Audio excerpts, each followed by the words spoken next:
না 72,500 এত দাম বেড়েছে না আই রে তাহলে কি বানামু আমি তো ভাবছি একটু দাম সাম কম হইব একটা গলার বানাইতে লাগছিল ডিজাইন দাও মালিক আইলে পরে অর্ডার দিয়ে দিই আমি যে দাম কইছো আমরা কি আর বানাতে পারবো শোনো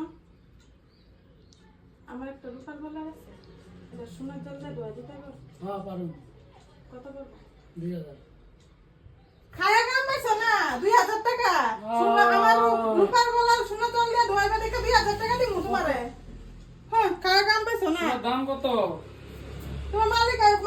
মালিকের লগে কথা কম আমি এই যে আই করো বহুত লোক মালিকের লগে কথা 2000 টাকা দিয়ে খালি জল দিয়া ধোয়াইবা রূপার গলাটা দেয় এটা 2000 টাকা লাগে আগে তো 2000 500 টাকা হইলে এই বর্মনের দোকানে যেতে পারি আমি